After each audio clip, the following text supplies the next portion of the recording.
우리 사는 우리 성도 여러분, 참 안타까운 일이지만은 우리 민족처럼 윤리성이 부족한, 연약한 이런 민족이 없는 것 같습니다.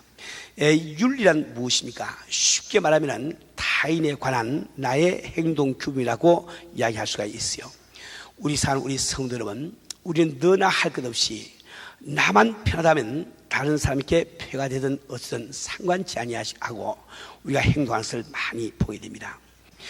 우리 사는 우리 성도 여러분, 우리는 정말 나의 이해와 관계가 없다고 하면 내가 속한 지역사회나 내가 속한 공동체 혹은 국가 민족에 어떤 일이 일어나든지 상관치 아니하는 이런 피줄을 우리가 받아 가지고 있습니다.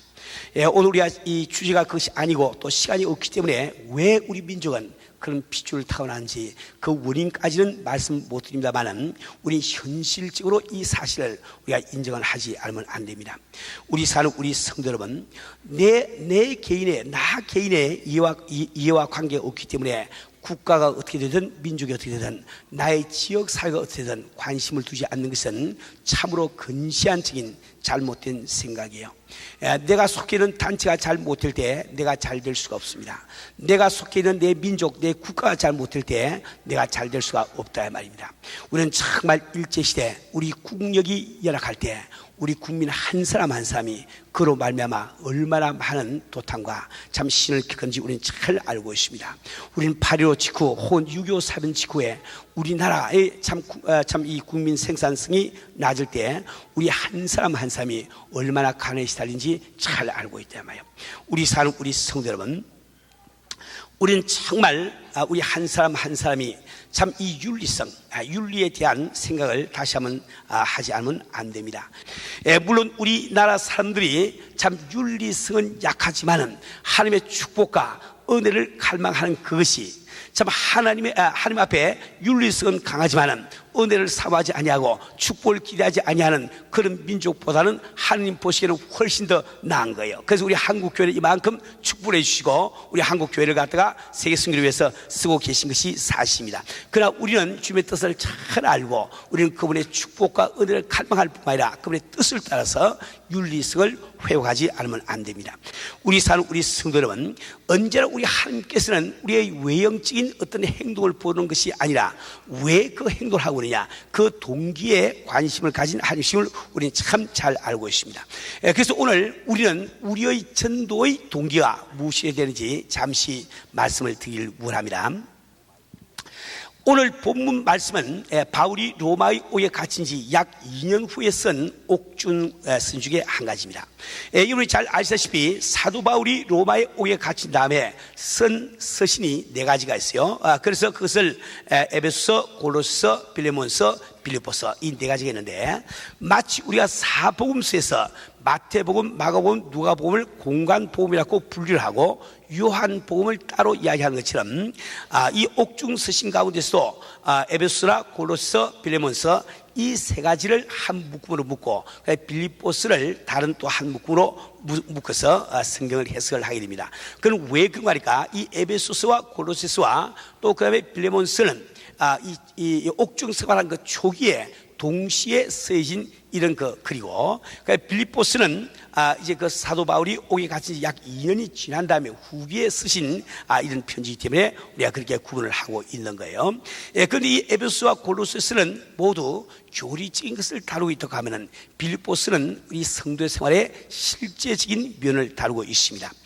오늘 이걸 드린 이 본문 말씀은 사도 바울의 체포로 말미암아서 낙심하고 있는 형제 자매들을 위로하기 위해서 쓰고 있는 내용입니다.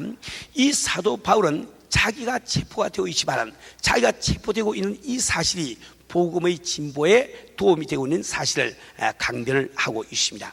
그 당시에 많은 성도들은 아니 복음을 전파하는 위대한 사도 바울인데 하나님이 살아계신다면 왜 그가 오게 갇혀야 되는가, 왜 하나님은 옥문을 계시고 그를 풀어내지 못하시는가, 상당히 마음속에 의아한 생각을 품고 또 그들은 낭만까지도 한 것 같습니다. 그들을 향해서 우리 사도 바울은 말씀하시기를 이것이 바로 하나님의 뜻이요 내가 오게 갇힘으로 말미암아 복음이 진보가 되고 있지 않느냐 이렇게 말씀하고 있는 거예요. 복음이 진보가 되고 있는 그 사실을 2가지로 사도 바울은 말씀을 하고 있습니다.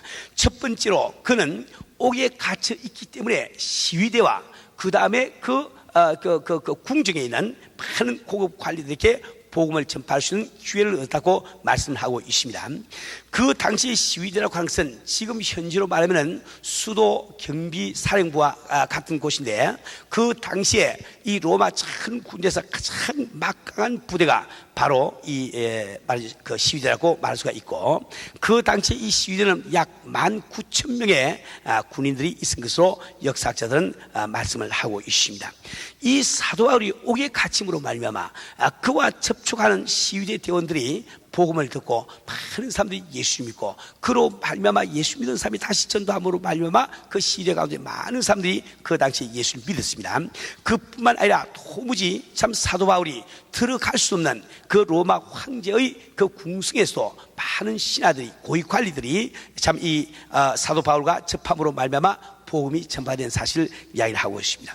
그뿐만 아니라 두 번째로 밖에서는 또 사도 바울이 옥에 갇힘으로 말미암아 많은 성도들이 힘을 얻고 오히려 더 열심히 복음을 전파하고 있지 않냐, 이렇게 말하고 있단 말이에요. 그때 어떤 성도님들은 참 사도 바울이 자기의 목숨도 아끼지 아니하시고 옥에 갇히기까지 복음을 전파하는 이것을 보고 나도 목숨 부려 참 주를 위해서 일해야지, 이렇게 열심히 복음을 전하는 사람이 있는가 하면, 또 어떤 사람들은 정말 사도 바울이 옥에 갇혀서 시위대 대원들이 예수 믿고 그 로마 정부의 고위 관리들이 예수님을 보고 거기서 하나님의 능력을 깨닫고 정말 담대하게 복음을 전하는 많은 사람들이 있을 때야 말이에요. 그런가 하면 또 어떤 사람들은 좋지 않는 마음으로 참 이렇게 서로 이렇게 참 시기하며 분쟁하는 이런 마음으로 또 복음을 전하는 사람도 있습니다. 그것은 사도 바울을 대항하던 사람들이었는데, 그 사도 바울이 옥에 갇힌 다음에 당신이 옥에 갇혀서 복음은 이게 전파되지 않느냐, 이렇게 많은 믿는 사람들이 생기지 않느냐, 그래서 그 사도 바울의 심정을 괴롭게 해주기 위해서 나쁜 뜻으로 복음을 전파하는 사람도 있단 말이에요. 그러나 주님을 사는 이 사도 바울은 그들이 어떤 뜻으로 전하든지 바로 전파되는 것은 주의 복음이니 내가 기뻐하고 말씀을 하고 있는 거예요. 그러나 지금 복음을 전하는 그 사람들 입장에서는 내가 착한 마음으로 복음을 전하냐, 혹은 분쟁과 시기하는 마음으로 복음을 전하냐, 그래서 굉장히 차이가 있는 거예요. 똑같이 전도를 하고 복음을 전했지만은 착한 마음으로 전도한 그 사람들은 하늘나라에 가서 그런 상급을 받을 수 있겠지만은, 분쟁과 시기하는 마음으로 복음을 전한 그 사람들은 도무지 상급을 받지 못할 것을 우리가 금방 알 수가 있다 말이에요. 우리 성도 여러분, 우리가 참 전도해야 되는 이 동기를 두 가지로 제가 말씀 오늘 드리려고 합니다. 제일 첫 번째는 우리가 주님을 사기 때문에 전도하지 않으면 안 되는 거예요. 그 주님을 사는 그 마음 때문에 우리가 전도하지 아니한다고 하면 우리 전도하는 것이 아무 소용없음을 꼭 기억을 해야 됩니다. 여러분이 잘 아는 고린도전서 13장 1절부터 3절 말씀을 전 여러분에게 증거해 드렸어요. 참 1절 말씀에 내가 사람의 방언을 하고 천사의 말을 한다 할지라도 사랑이 없으면 내가 울리는 꽹과가 되고 소리나는 구리가 되며, 무슨 뜻입니까? 내가 어떤 재능을 가지고 주님을 섬긴다 할지라도 주님을 사는 그 마음이 내 속에 동기가 되어 있지 않으면 아무 뜻이 없다는 겁니다. 또 계속 2절 말씀에는 내가 예언하는 능력이 있어 모든 비밀을 알고 모든 지식을 알며 산을 움직일 수 있는 모든 믿음이 있다 할지라도 참 사랑이 없으면 내가 아무것도 아니요. 다시 말하면 내가 성경 말씀을 아무리 잘 깨닫고 설교를 아무리 잘하고 또 내게서 능력이 나와서 병든 자들이 뻘떡뻘떡 일어나고 귀신들이 쫓겨나고 산이 움직일 수 있는 그런 능력이 내게 나온다 할지라도 내 마음속에 주님을 사는 그 마음이 없으면 그것이 nothing, 아무것도 아니라고 성경 분명히 말씀하고 있습니다.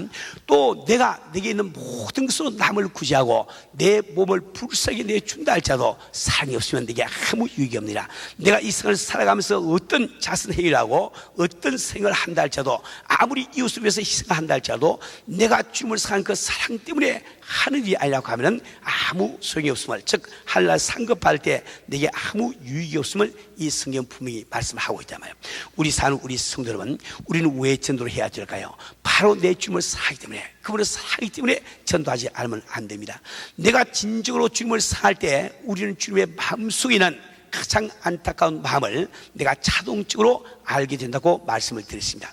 이 성경을 통해서 우리 주님이 보여주시는 그분의 가장 안타까운 심정은 바로 악인이 죄 가운데서 멸망하는 것, 즉 지옥에 떨어지는 그것을 하나님께서는 가장 참 이렇게 안타까워하시네요 말이에요.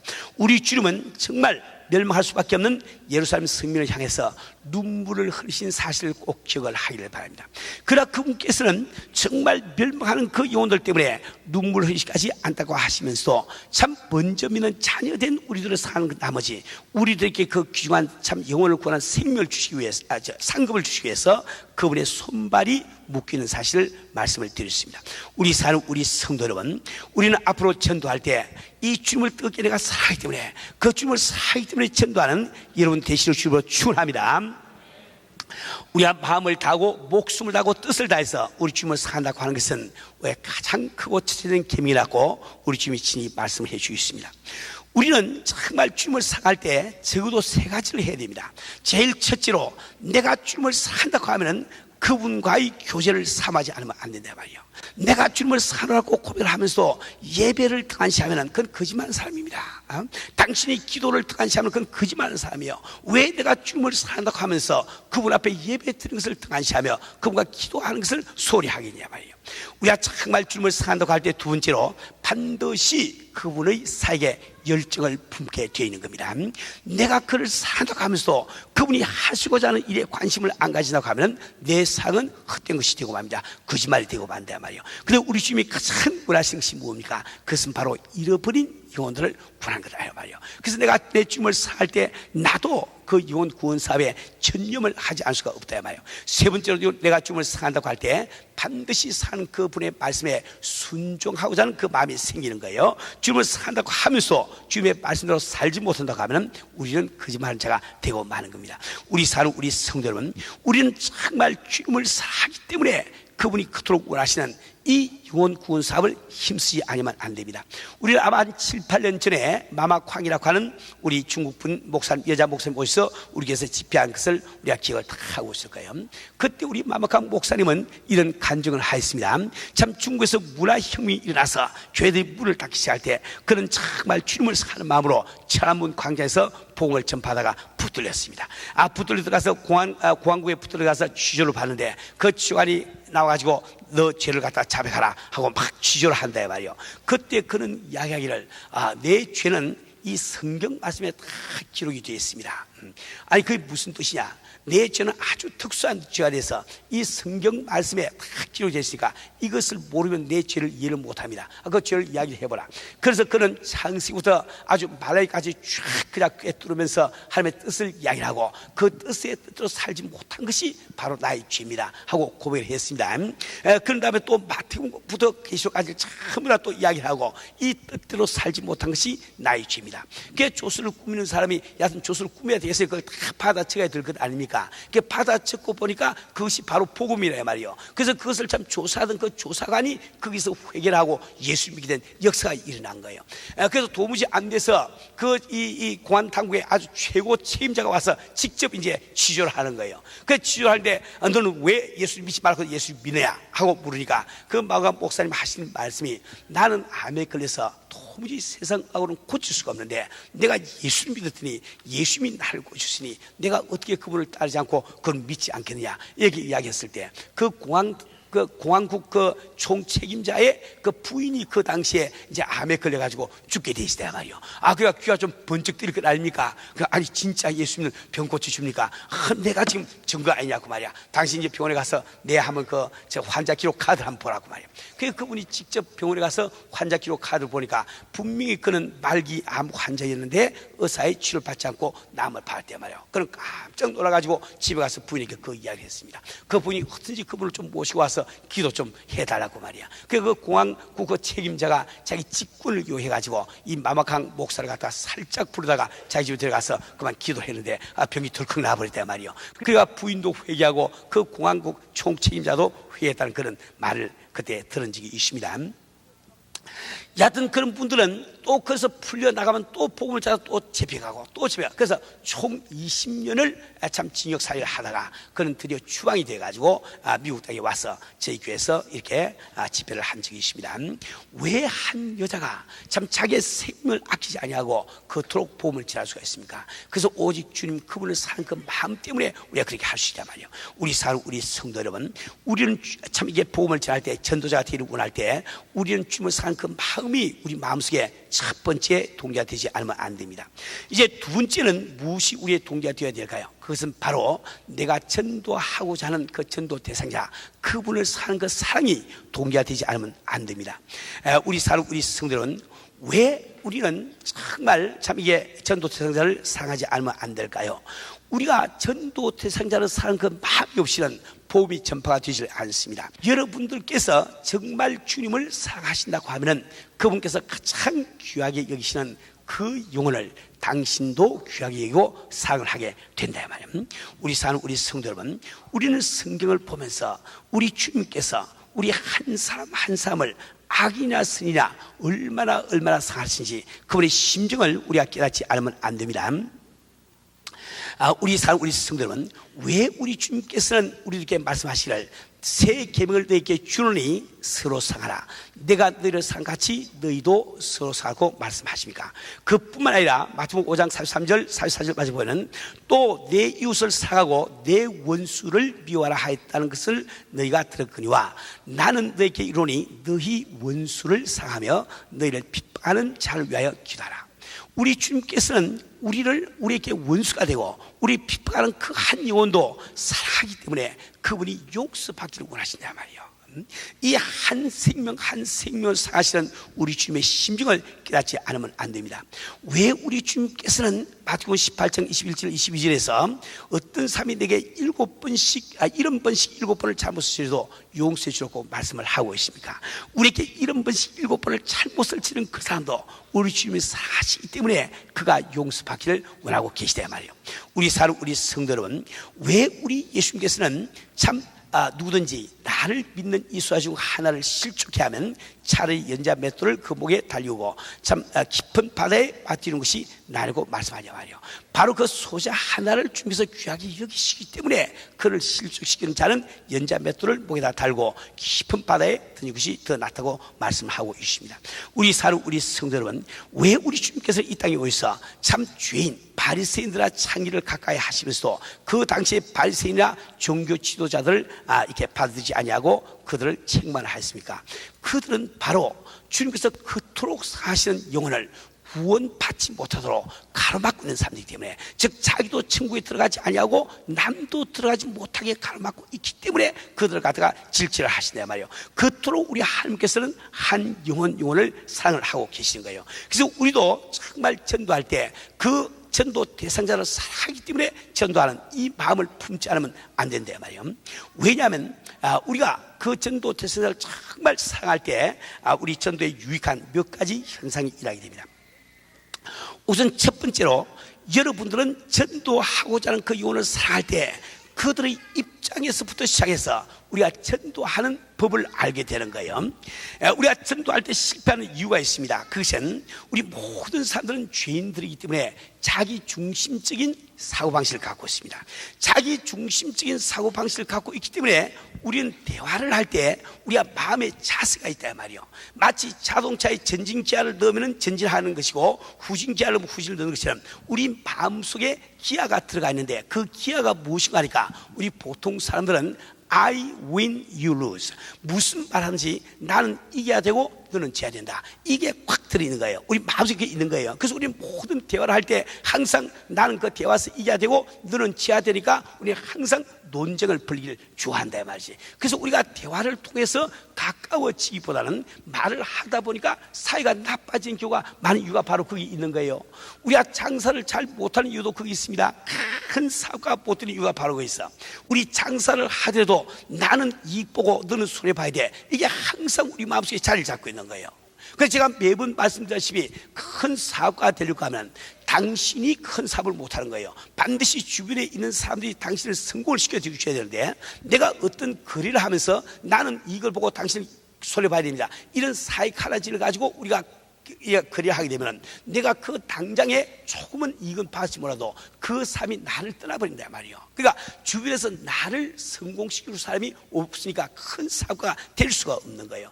우리는 얼마든지 사고방식을 I win, you lose. 나는 이기고 너는 진다는 사고방식이 아니라 I win and you win. 나도 이기고 너도 이기고. 얼마든지 그 사고방식 갈 수 있잖아요. 한번 우리 마음속에 나도 이기고 너도 이긴다 이것만 딱 가지게 되면 우리가 대화를 할 때 상대방 마음을 상하지 않고 대하는 법을 압니다. 장사 거래를 할 때도 상대방을 계속해서 나와 더불어 같이 일할 수 있는 사람으로 만드는 그 법을 안다 이 말이에요.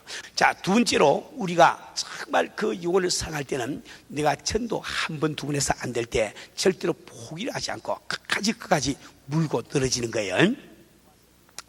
우리 지난번에 그 이명아 집사님 와서 우리 간증을 해주신데 그분이 심호하고 그분이 섬겨 있는 이 중앙 침례교회 가면은 변인자 집사님이라고 하는 또 다른 이런 그 뭡니까 전도왕이 있어요. 이 변인자 집사님도 참 이렇게 모태 신앙을 가지고 오랫동안 예수 믿어왔지만은 전도는 저는 못했다고 그래. 그러니까 그 이명아 집사님이 전도하는 것을 보고 아니 저 양반이 전도하는데 왜 나는 전도를 못하지?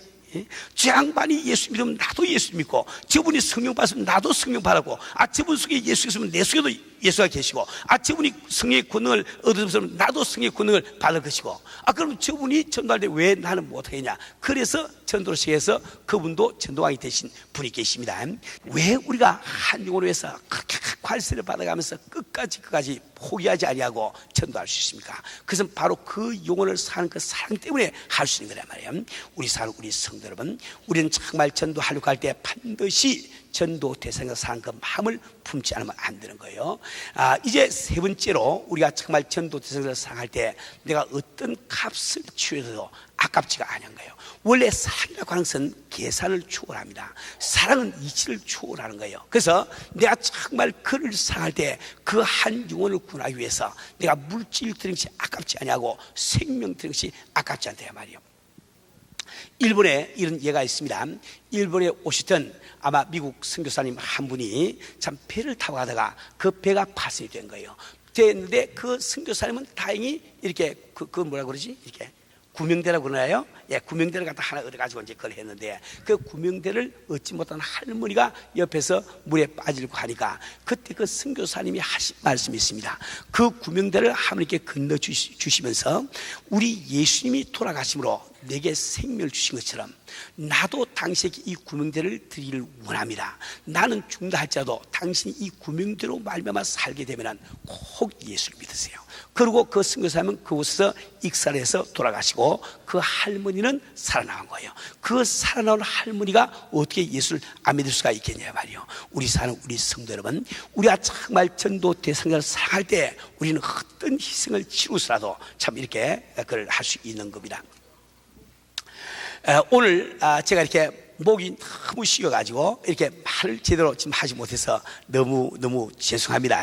우리가 정말 전도태에서 사랑할 때 네 번째로 우리는 그를 전도할 뿐만 아니라 양육을 하게 됩니다. 우리는 그를 사랑하기 때문에 교회까지 데려오는 것이 문제가 아니고 그가 주님 앞에 참다운 제자, 상급받는 사람 되기 위해서 우리가 노력을 하게 된단 말이에요. 그래서 그 참 양육에 관심을 가지고 내가 그 전도태에서 사랑할 때 우리는 그를 교회 데려올 뿐만 아니라 새벽기도, 수요기도, 금요칠하기도 함께 데리러 다니면서 그가 가진 의문도 풀어지고 또 그가 교회에서 일도 마서 할 수 있도록 다 이렇게 지도하면서 우리가 양육을 해나갈 수가 있는 겁니다. 우리 사는 우리 성도 여러분, 오늘 또 30분이 다 조금 지나서 여기서 설교를 끝마칩니다.